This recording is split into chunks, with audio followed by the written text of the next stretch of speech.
танд остоо хондроос байгаа бол ойр хашгирчин чинь ийм завир байгаа бол бас миний энэ одоо өгч байгаа мэдээллийг анхааралтай бас сонсоод өөртөө тусгаж аваарай гэдгийг хүсмээр байна.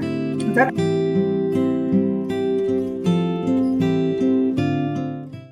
остеохондросын үед бол хамгийн чухал эмчилгээ та нар бүр анхааралтай сонсоод аваарай.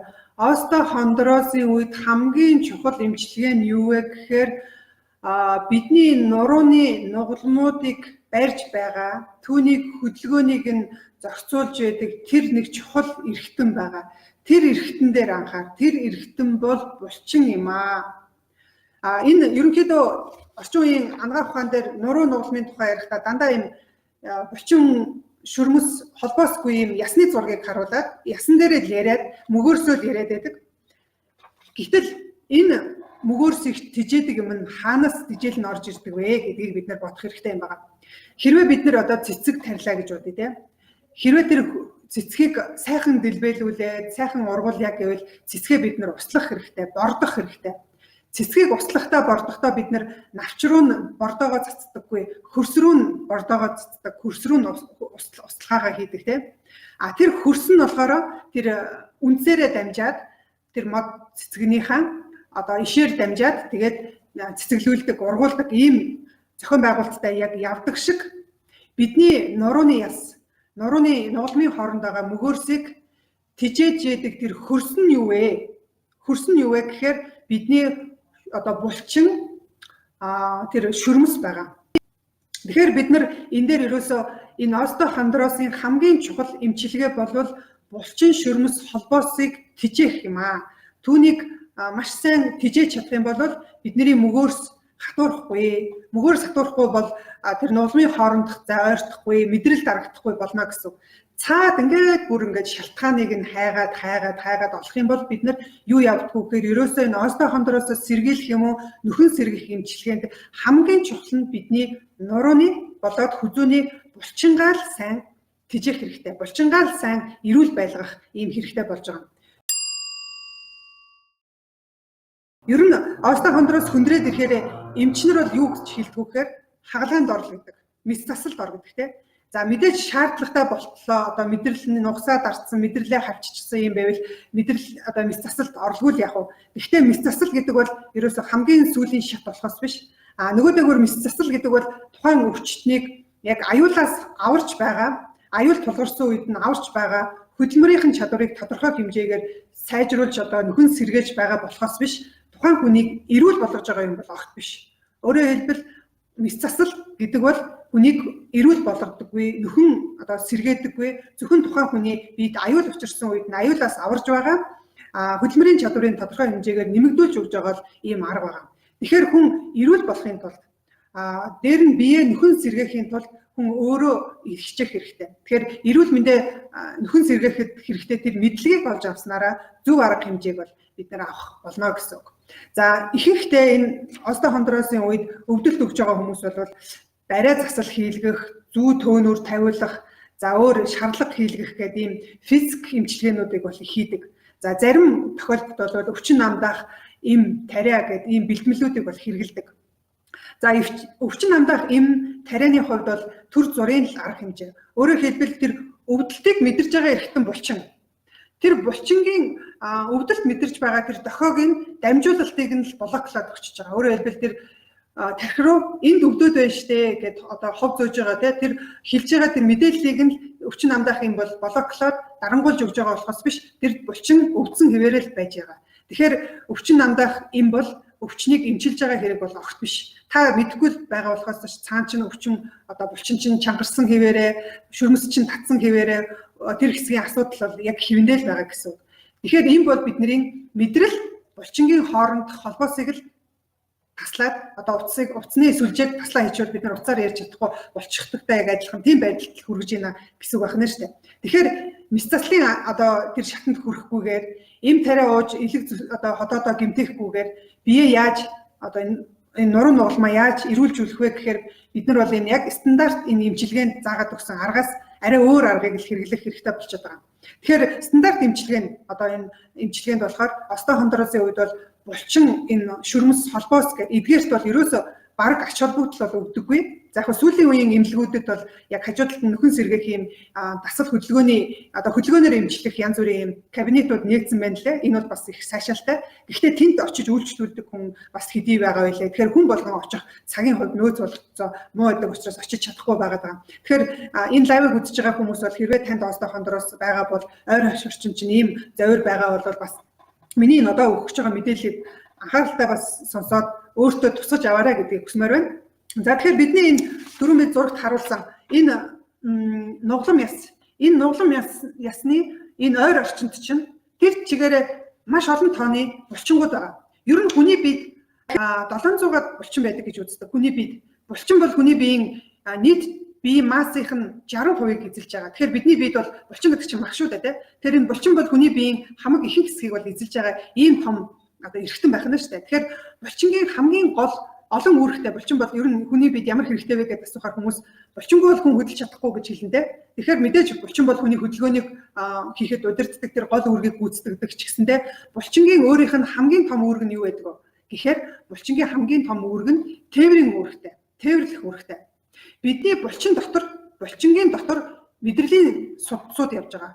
Булчингийн дундуур тунгалгын судсууд явж байгаа. Булчингийн дундуур цусны судсууд явж байгаа. Тэгэхээр бидний булчин хэрвээ эрүүл байх юм бол эрүүл байх гэдэг чинь булчин агчаагүй, чангараагүй, жижигрээгүй, хатаагүй те булчин юм хэвэн байх юм бол тэр дундуур нь дайрч өнгөрж байгаа тунгалгын судас, мэдрэлийн судас, цусны судас бол чөлөөтэй одоо дайраад өөрийнхөө үүргийг гүйцэтгээд явуулна гэсэн. Тэгэхээр бид нар бол ер нь юу гэж ойлгох вэ гэхээр булчингаар эдгээр одоо нөгөө судсууд маань дамжиж өнгөрөхөөс гадна тэр булчингийн дотор бол өөртөө бас ингээд тодорхой хэмжээгээр хадгалагдаад байж идэг гэсэн. Тэгэхээр бид нар булчин бол ерөнхийдөө хүний биеийн бас шахуурга гэж үзэж болно. Бидний энэ хөдөлгөөний тусламжтайгаар одоо бид нар ингээд гараа хөдлөглөхөд энэ хөдөлгөөний тусламжтайгаар энэ булчин бол яг нусоос шиг ажилладаг. Энэ нусоосны хөдөлгөөнийхөө тусламжтайгаар нөгөө зүрхнээс ирж байгаа цусыг бол дамжуулж байгаа нөгөө судасны ханыг лухшигт нь түтгэж өгж дэмжиж өгнө гэсэн байна. Мөн бидний булчингийн хөдөлгөөнөөр тунгалгын одоо судсаар тунгалгын шингэн маань хөдөлж яадаг.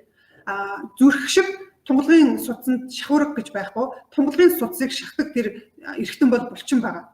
Тэгэхээр бидний булчин бол өөрөө цус мэдрэл тунгалгын судсны шахдаг носоос гэдээ бас ойлгочих хэрэгтэй тийм ээ. Тэгэхээр бид нар хэрвээ тунгалгын одоо булчингаа хэрвээ ингээд томруулаад харах юм бол булчин маш олон тооны юм жижиг мэдрэлийн төгсгөлүүд ингээд ороочихсон байж байдаг. Тэгэхээр булчин бол өөрөө мэдрэлийг өвдөлтийг хамгийн түрүүнд хүлээж авна, хамгийн сайн мэдэрдэг гэсэн үг. Тэгэхээр нуруу өвдөж байгаа хүмүүс бол нуруу өвдөд байна, энд мэдрэл дарагдсан байна гэдэг мэдрэл нь өвдөд байгаа юм биш, мэдрэлийн судас нь өвдөд байгаа юм биш. Тэр хэсгийн булчин чангараад, булчин агшчихсан учраас булчин өвдөд байгаа л гэсэн үг байна шүү дээ.